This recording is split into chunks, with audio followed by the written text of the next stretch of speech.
ನಮಸ್ಕಾರ. ನಾನು ನಿಮ್ಮ ಕರಿಯರ್ ಗುರು ಪುರುಷೋತ್ತಮ್. ಇಲ್ಲಿ ಟೈಮ್ ವೇಸ್ಟ್ ಇಲ್ಲ, ಕನ್ಫ್ಯೂಷನ್ ಇಲ್ಲ. Only real insights, real facts and practical guidance. ಇಂದಿನ ವಿಡಿಯೋದಲ್ಲಿ ಸಮಯ ನಿರ್ವಹಣೆಯ ಬಗ್ಗೆ ನಾವು ಮಾತಾಡೋಣ. ದ ಟೈಮ್ ಮ್ಯಾನೇಜ್ಮೆಂಟ್ ಬಗ್ಗೆ ಇವತ್ತು ಮಾತಾಡೋಣ. Let's get started.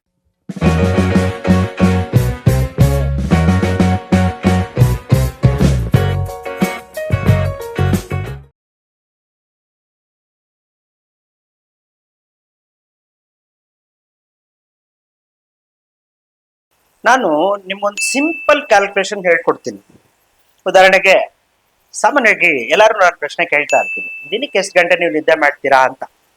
ಕೆಲವ್ರು ಹೇಳ್ತಾರೆ, ಮಕ್ಕಳೇ ನೇರವಾಗಿ ಹೇಳಿದ್ದು 12 ಗಂಟೆ ನಿದ್ದೆ ಮಾಡ್ತೀನಿ ಅಂದ್ರು ಮನೆ ಯಾರು. ಇನ್ನೊಬ್ರು ಹೇಳಿದ್ರು 10 ಗಂಟೆ ಅಂದ್ರು. ಇನ್ನೊಬ್ರು ಯಾರೋ ಹೇಳಿದ್ರು 8 ಗಂಟೆ ಅಂತ.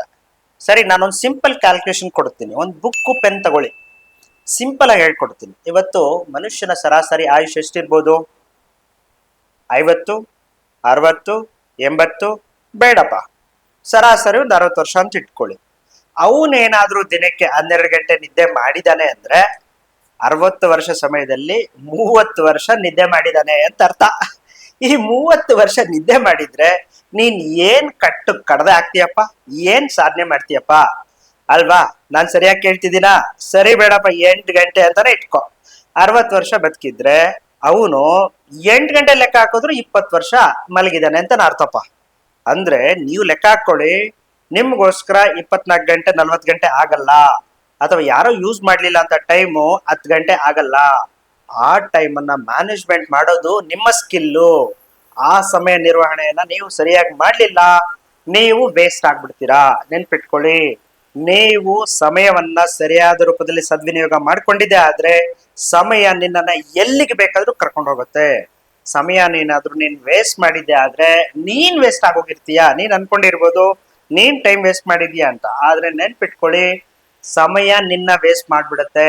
ಯಾವುದೇ ಕಾರಣಕ್ಕೂ ಸಮಯವನ್ನ ವ್ಯರ್ಥ ಮಾಡಬಾರ್ದು. ನೆನ್ಪಿಟ್ಕೊಳ್ಳಿ, ಲಾಸ್ಟ್ ಸೆಕೆಂಡ್, ಲಾಸ್ಟ್ ಮಿನಿಟ್ ಕೂಡ ನನ್ನ ಕೈಯಲ್ಲಿಲ್ಲ, ಆದ್ರೆ ಪ್ರೆಸೆಂಟ್ ಸೆಕೆಂಡ್, ನೆಕ್ಸ್ಟ್ ಮಿನಿಟ್ ನಾನು ಪ್ಲಾನ್ ಮಾಡ್ತೀನಿ. ಹಾಗಾಗಿ ದಯವಿಟ್ಟು ನಾನು ಎಲ್ಲರಿಗೂ ಕೇಳ್ತಾ ಇರ್ತೀನಿ, ಇಲ್ಲಿವರೆಗೂ ಓದಿದಿರಾ? ಇಲ್ಲ ಸರ್. ಆಯ್ತಪ್ಪ, ಇವತ್ತವರೆಗೂ ಓದಿಲ್ಲ, ಬಿಟ್ಬಿಡಿ, ತಲೆ ಕೆಡಿಸ್ಕೊಬೇಡಿ. ಇವಾಗ ಪ್ಲಾನ್ ಮಾಡಿ, ಇವತ್ತು ಸ್ಟಾರ್ಟ್ ಮಾಡಿ, ಪ್ಲಾನ್ ಮಾಡಿ. ದಯವಿಟ್ಟು ನಾನು ಕೇಳ್ಕೊತಾ ಇದ್ದೀನಿ, ಟೈಮ್ ಸೆನ್ಸ್ ನ ಸರಿಯಾದ ರೂಪದಲ್ಲಿ ನೀವು ನಿರ್ವಹಣೆ ಮಾಡ್ಲಿಲ್ಲ ಅಂದ್ರೆ ನೀವ್ ಏನು ಅಚೀವ್ ಮಾಡಕ್ಕಾಗಲ್ಲ. ನಿಮ್ಮ ಅಪ್ರಾಣೆ ಬರ್ಕೊಡ್ತೀನಪ್ಪ, ಏನು ಮಾಡಕ್ಕಾಗಲ್ಲ. ಹಾಗಾಗಿ ಟೈಮ್ ಸೆನ್ಸ್ ಮೇಂಟೈನ್ ಮಾಡಿ. ನೀವ್ ಅನ್ಕೊಂಡಿರೋ ಗೋಲು ಅದ್ರ 10 ಪಟ್ಟು ರೀಚ್ ಆಗ್ಬಿಡ್ತೀರಾ. ಅದಕ್ಕೆ ನಾನೇ ಉದಾಹರಣೆ ಕೊಡ್ತೀನಿ ಬೇಕಾದ್ರೆ. ಹಾಗಾಗಿ ನೋಡ್ರಪ್ಪ, ನಾನು ಎಷ್ಟೇ ರಾತ್ರಿ ಮಲ್ಗೋದ್ ಲೇಟ್ ಆಗ್ಲಿ, ಉದಾಹರಣೆಗೆ ಬೇರೆ ಬೇರೆ ಕೆಲಸ ಇರುತ್ತೆ, ಎಲ್ಲೋ ಹೋಗಿ ಬಂದಿರ್ತೀನಿ, ಮಿಡ್ ನೈಟ್ ಬರ್ಬೋದು, ಮಲ್ಗೋದು 2 ಗಂಟೆ ಆಗ್ಲಿ 3 ಗಂಟೆ ಆಗ್ಲಿ, ಬೆಳಗ್ಗೆ ಪಕ್ಕ 3:30 ಎದ್ದೇ ಬಿಡ್ತೀನಿ. ಏನೇ ಆಗ್ಲಿ ನನ್ಗೆ ಹೇಳ್ತೀನಿ, ದೇಹಕ್ಕೆ ಮೈಂಡ್ ನಾನು ಈಗಾಗ್ಲೇ ಟ್ರೈನ್ ಮಾಡಿದ್ದೀನಿ. ನೋಡು ಮಗ, ನನ್ಗೋಸ್ಕರ ಇಷ್ಟು ಕೆಲಸ ಮಾಡ್ಲೇಬೇಕು. ನಾನ್ ಅನ್ಕೊಂಡಿರೋ ಕೆಲಸ ಮಾಡೋವರೆಗೂ ನೀನ್ ನಿದ್ದೆ ಮಾಡಂಗಿಲ್ಲ, ಅಥವಾ ಜಾಸ್ತಿ ನಿದ್ದೆ ಮಾಡಂಗಿಲ್ಲ, ತುಂಬಾ ಹುಷಾರಿಲ್ಲ, ಅಥವಾ ಆರೋಗ್ಯ ವ್ಯತ್ಯಯ ಆಯ್ತು, ಅದು ಬೇರೆ ಲೆಕ್ಕ.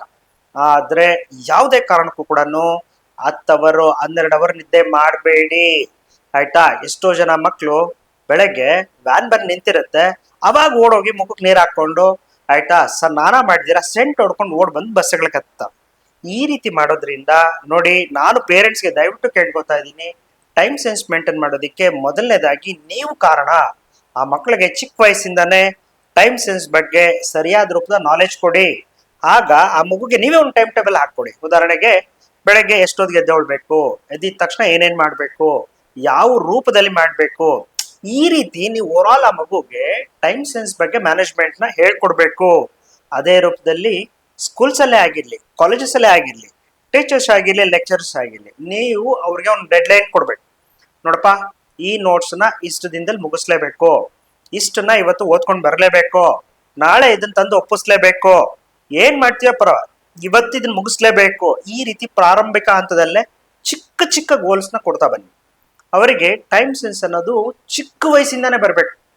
ಈಗ ಕೆಲವರು ಕಂಪ್ಲೇಂಟ್ ಮಾಡ್ತಾರೆ, ಹೇಗಪ್ಪ ಸಾರ್, ಆ ಬಿಡ್ಡ పొద్దున్నే 11 ಗಂಟೆ ಆಯ್ತಾನು ಪೊಂಕೋ ಉಂಟು ಸಾರ್ ಅಂತ ಹೇಳ್ತಾರೆ.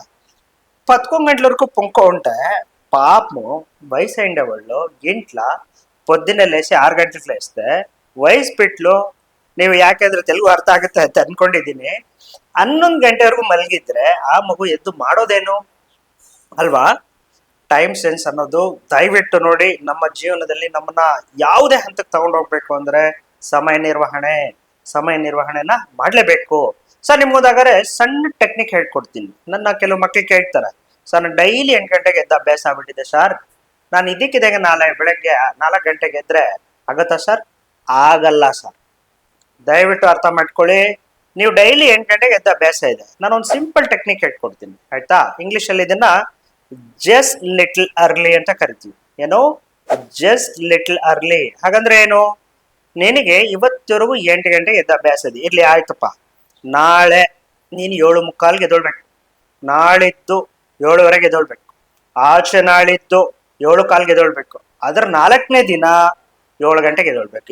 ಈ ರೀತಿ ನೀವು ಕನಿಷ್ಠ 4ರಿಂದ 8 ದಿನ ಮಾಡಿದೀರಾ ಅಂದ್ರೆ 8 ಗಂಟೆಗೆ ಎದೊಳೋನು 6 ಗಂಟೆಗೆ ಬಂದು ನಿಂತಿರ್ತಾನಪ್ಪ. ನೋಡಿ, ಅಲ್ಲಿಗೆ ನಿಮ್ಗೆ ಟೈಮ್ ಸಿಕ್ತು, 2 ಅವರ್ ಜಾಸ್ತಿ ಸಿಕ್ತು.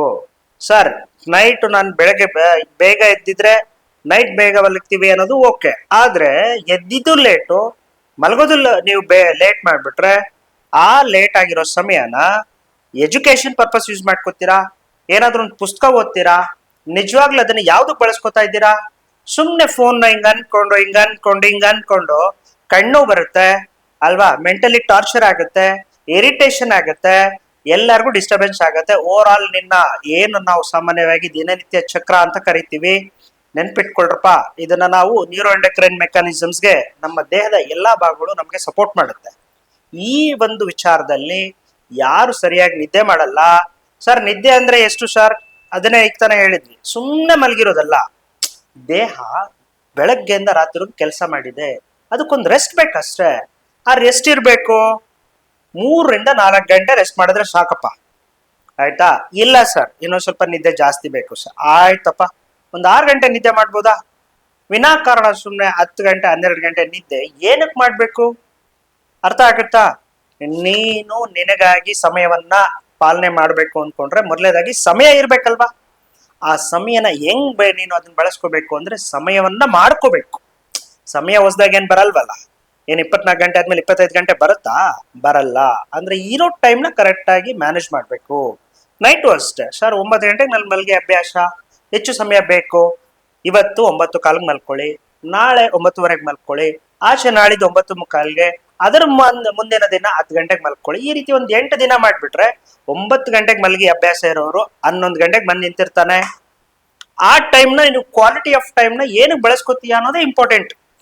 ಅದು ನೀನ್ ಎಜುಕೇಶನ್ ಪರ್ಪಸ್ ಬಳಸ್ಕೊ, ಕಲಿಯೋದಿಕ್ ಪರ್ಪಸ್ ಬಳಸ್ಕೊ, ಸ್ಕಿಲ್ ಡೆವಲಪ್ಮೆಂಟ್ ಪರ್ಪಸ್ ಬಳಸ್ಕೊ, ನಿನ್ನ ಮೆಂಟಲಿ ನಿನ್ನ ಬೂಸ್ಟ್ ಮಾಡ್ತಕ್ಕಂಥ ಪುಸ್ತಕಗಳನ್ನ ಕಲಿಯೋದಿಕ್ಕೆ ಓದೋದಿಕ್ಕೆ ಬಳಸ್ಕೊ.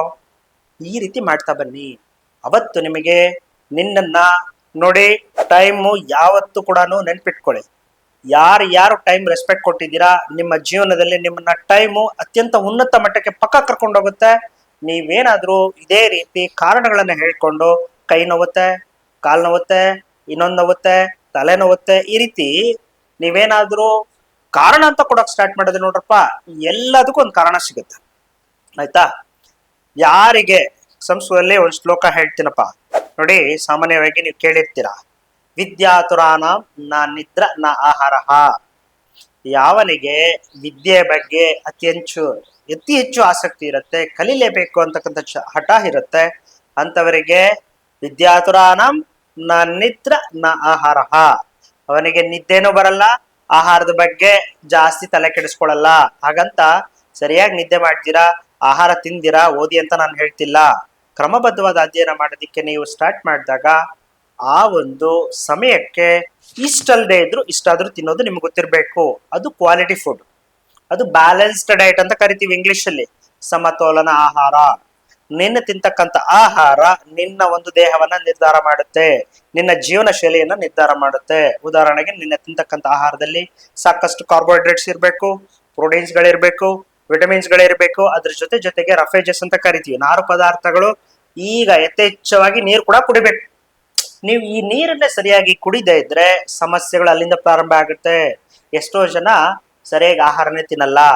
ಇನ್ನೂ ಒಂದು ಕನ್ನಡದಲ್ಲಿ ಒಂದು ಗಾದೆ ಇದೆ, ನೀವು ಕೇಳಿರ್ಬೋದು, ಮಾತು ಬಲ್ಲವನಿಗೆ ಜಗಳವಿಲ್ಲ, ಊಟ ಬಲ್ಲವನಿಗೆ ರೋಗವಿಲ್ಲ. ನೀವೇನಾದ್ರೂ ಸರಿಯಾದ ಆಹಾರ ತಗೊಳ್ಳಿಲ್ಲ ಅಂದ್ರೆ ನಿನ್ನ ಮನಸ್ಸಿಗೆ ತಕ್ಕಂತೆ ಅಥವಾ ನೀನ್ ಯಾವ ರೀತಿ ದೇಹನ ನೀನ್ ಕಂಟ್ರೋಲ್ ಮಾಡ್ಬೇಕು ಮಾಡಕ್ಕಾಗಲ್ಲ. ದೇಹ ನಿನ್ಗೆ ಕೋಪರೇಟ್ ಮಾಡಲ್ಲ. ಮತ್ತೆ ನಿದ್ದೆ ವಿಚಾರನೂ ಹೇಳಿದೀನಿ. ನೀನ್ ಎಷ್ಟು ಅವರ್ ನಿದ್ದೆ ಮಾಡ್ತೀಯ ಅನ್ನೋದು ಇಂಪಾರ್ಟೆಂಟ್ ಅಲ್ಲ, ಕ್ವಾಲಿಟಿ ಆಫ್ ಸ್ಲೀಪ್ ಅಂತ ಕರಿತೀವಿ. ಒಂದ್ಸಲ ನೀವು ನೆಮ್ಮದಿಯಾಗಿ ಮಲಗಿದ್ದೀರಾ ಅಂದ್ರೆ 4 ಅವರೇ ಆಗ್ಲಿ, ಆ 4 ಅವರ್ ನಿದ್ದೆ ಮಧ್ಯ ಮಧ್ಯದಲ್ಲಿ ಡಿಸ್ಟರ್ಬೆನ್ಸ್ ಇರಬಾರ್ದು.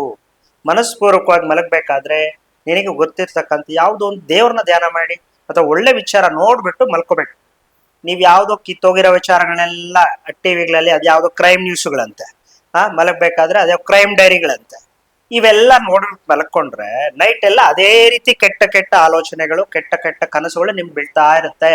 ಅದ್ರ ಬದಲು ಮನಸ್ಪೂರ್ವಕವಾಗಿ ದೇವ್ರಿಗೊಂದು ನಮಸ್ಕಾರ ಮಾಡಿ ಅಥವಾ ಪೇರೆಂಟ್ಸ್ಗೊಂದು ಕೃತಜ್ಞತೆ ಹೇಳಿ thank you thank you thank you ಅಂತ ಯೂನಿವರ್ಸ್ ಈ ಒಂದು ನಮ್ಮ ಸುತ್ತಮುತ್ತಲು ಇರ್ತಕ್ಕಂಥ ಎನರ್ಜಿ, ಪಾಸಿಟಿವ್ ಎನರ್ಜಿ, ನೀವು ಏನ್ ಅನ್ಕೊಳ್ತೀರೋ ಅದು ಕೊಡುತ್ತೆ ನಿಮ್ಗೆ. ನೀವು ಯಾವಾಗ್ಲೂ ಕೂಡ ಒಳ್ಳೇದನ್ನ ಬಯಸಿ ಒಳ್ಳೇದನ್ನ ಮಾಡಿ, ಅದು ಏನ್ ಬೇಕೋ ಅದನ್ನ ದೇವ್ರು ಕೊಡ್ತಾನೆ. ನಮ್ಮ ಒಂದು ಪ್ರಪಂಚ ನಿನಗೆ ಕೊಟ್ಟೆ ಕೊಡುತ್ತೆ. ನೀವು ಯಾವತ್ತು ನೆಗೆಟಿವ್ ಆಗಿ ಆಲೋಚನೆ ಮಾಡ್ತೀರಾ ಅವತ್ತೇ ನಿನಗೆ ಎಲ್ಲಾ ನೆಗೆಟಿವ್ ಸ್ಟಾರ್ಟ್ ಆಗುತ್ತೆ. ಸಾಮಾನ್ಯವಾಗಿ ಮಕ್ಕಳು ಏನಾದ್ರೂ ವಿಚಾರ ಬಂದಾಗ ಮೊದ್ಲು ಹೇಳದೆ ನನ್ ಕೈಲಿ ಆಗಲ್ಲ ಸರ್. ಸರಿ, ನಂದೊಂದು ಪ್ರಶ್ನೆ, ನೀವೇನ್ ಇವತ್ತು ನೋಡಿದೀರ ಆಲ್ ಇಂಡಿಯಾ ರ್ಯಾಂಕಿಂಗ್ಸ್ ಅಂತ ಬರ್ತಾ ಇದೆ ಅಥವಾ ಟಾಪರ್ಸ್ ಇದ್ದಾರೆ, ಹೈಯೆಸ್ಟ್ ಸ್ಯಾಲ್ರಿ ತಗೊಂಡವರು, ಇವರೆಲ್ಲ ಮೇಲಿಂದ ಏನಾದ್ರು ಉದ್ರಿದ್ರೇನಪ್ಪ? ಇಲ್ಲ, ಅವ್ರು ನಿಮ್ ತರನೇ ಇದ್ದಿದ್ದವ್ರು ತಾನೆ. ಸರಿ, ಅವರೆಲ್ಲ ಯಾಕೆ ಅಲ್ಲಿವರೆಗೂ ಹೋದ್ರು? ಅದನ್ನೇ ಹೇಳಿದ್ದು, ಮೊದಲನೇದಾಗಿ ಆಗಲ್ಲ ಅಂತ ಹೇಳ್ಬಾರ್ದು. ಯಾವುದೇ ಕಾರಣಕ್ಕೂ ಕೂಡ ಆಗಲ್ಲ ಅನ್ಬಾರ್ದು. ಪ್ರಯತ್ನ ಮಾಡಿ, ಗಟ್ಟಿಯಾಗಿ ಪ್ರಯತ್ನ ಮಾಡ್ಬೇಕು, ಆಯ್ತಾ? ಪ್ರಯತ್ನನೇ ಮಾಡ್ಲಿಲ್ಲ ಅಂದ್ರೆ ನಮ್ಗೇನು ಸಿಗಲ್ಲ, ನೆನ್ಪಿಟ್ಕೋಬಿಡಿ, ಆಯ್ತಲ್ವಾ? ನೋಡಿ, ಭಗವದ್ಗೀತೆಯಲ್ಲಿ ಶ್ರೀಕೃಷ್ಣ ಹೇಳಿದ್ದು ಏನಂತ ಹೇಳ್ದ? ನೀನು ಯುದ್ಧ ಮಾಡ್ಲೇಬೇಕಾಗತ್ತೆ, ಆಯ್ತಲ್ಲ? ನಮಗೆ ಬೇಕಾಗಿರೋದು ಪಡ್ಕೊಳ್ಬೇಕಾದ್ರೆ, ನಾವು ಉತ್ತಮ ದಾರಿಯಲ್ಲಿ ಇರ್ಬೇಕಾದ್ರೆ, ನನ್ನ ವಿರುದ್ಧ ಕೆಟ್ಟವರಿದ್ದಾರೆ ಅಂತ ಆದಾಗ ಯುದ್ಧ, ತನ್ನವರಿದ್ರು ಕೂಡ ಕೆಟ್ಟ ದಾರಿಯಲ್ಲಿ ಯುದ್ಧ ಮಾಡ್ಬೇಕು ಅಂತ ಹೇಳಿ ಶ್ರೀಕೃಷ್ಣ ಹೇಳಿದ್ದು. ಅದೇ ರೀತಿ ಬುದ್ಧ ಏನ್ ಹೇಳಿದ್ದು? ಯುದ್ಧ ಮಾಡ್ಬೇಡ, ಅಹಿಂಸೋ ಪರಮಧರತಿ ಅಂತ ಹೇಳ್ಬಿಟ್ಟು ನಮ್ಗೆ ಹೇಳ್ತಾರೆ. ಅಹಿಂಸೋ ಪರಮ ಧರ್ಮ ಅಂತ. ಆದ್ರೆ ಚಾಣಕ್ಯ ಒಂದ್ ಮಾತು ಹೇಳ್ತಾನೆ. ಅವನೇನ್ ಹೇಳ್ತಾನೆ? ನೀನ್ ಯುದ್ಧ ಮಾಡ್ಲಿಲ್ಲ ಅಂದ್ರೆ ನಿನಗ್ ಬೇಕಾಗಿರೋ ಸಿಗೋದೇ ಇಲ್ಲ. ಹಾಗಾಗಿ ನೀನ್ ಯುದ್ಧ ಮಾಡ್ಲೇಬೇಕಾಗತ್ತೆ. ಅವತ್ತು ಮಾತ್ರ ನೀನ್ ಅನ್ಕೊಂಡಿದ್ದು ಯುದ್ಧ ಅಂದಿದ ತಕ್ಷಣ ಏನು ಗನ್ನು ಬುಲೆಟ್ ತಗೊಂಡು ಯುದ್ಧ ಭೂಮಿಗೆ ಹೋಗ್ಬೇಕು ಅಂತಲ್ಲ. ನಿನ್ನ ದೈನಂದಿನ ಜೀವನದಲ್ಲಿ ಮಾಡ್ತಾ ಇರ್ತಕ್ಕಂಥ ಕೆಲಸಗಳನ್ನ ಚಾಚು ತಪ್ಪದೆ ತುಂಬಾ ಸ್ಟ್ರಿಕ್ಟ್ ಆಗಿ ಕರೆಕ್ಟ್ ಆಗಿ ಮಾಡ್ತಕ್ಕಂಥದ್ದೇ ಒಂದು ಯುದ್ಧ.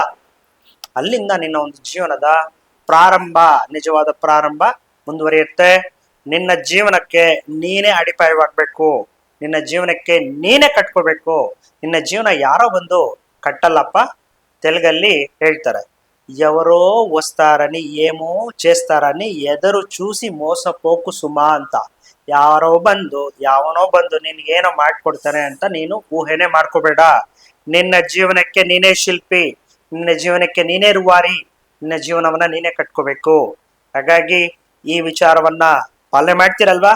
ಮಾಡ್ತೀರಾ, ನನಗೆ ಗೊತ್ತು, ಮಾಡೇ ಮಾಡ್ತೀರಾ. No sugar coated advice, only real career truth. ನಿಮ್ಮ ಭವಿಷ್ಯವನ್ನ ಊಹಿಸಬೇಡಿ, ಪ್ಲಾನ್ ಮಾಡಿ. ನಾನು ಪುರುಷೋತ್ತಮ್, ನಿಮ್ಮ ಕರಿಯರ್ ಗುರು. ಲೈಕ್ ಮಾಡಿ, ಶೇರ್ ಮಾಡಿ, ಸಬ್ಸ್ಕ್ರೈಬ್ ಮಾಡಿ. ಮುಂದಿನ ವಾರ ಮತ್ತೊಂದು ಇಂಟ್ರೆಸ್ಟಿಂಗ್ ಟಾಪಿಕ್ ನಿಮ್ಮೊಂದಿಗೆ ಬರ್ತೀನಿ. Stay tune.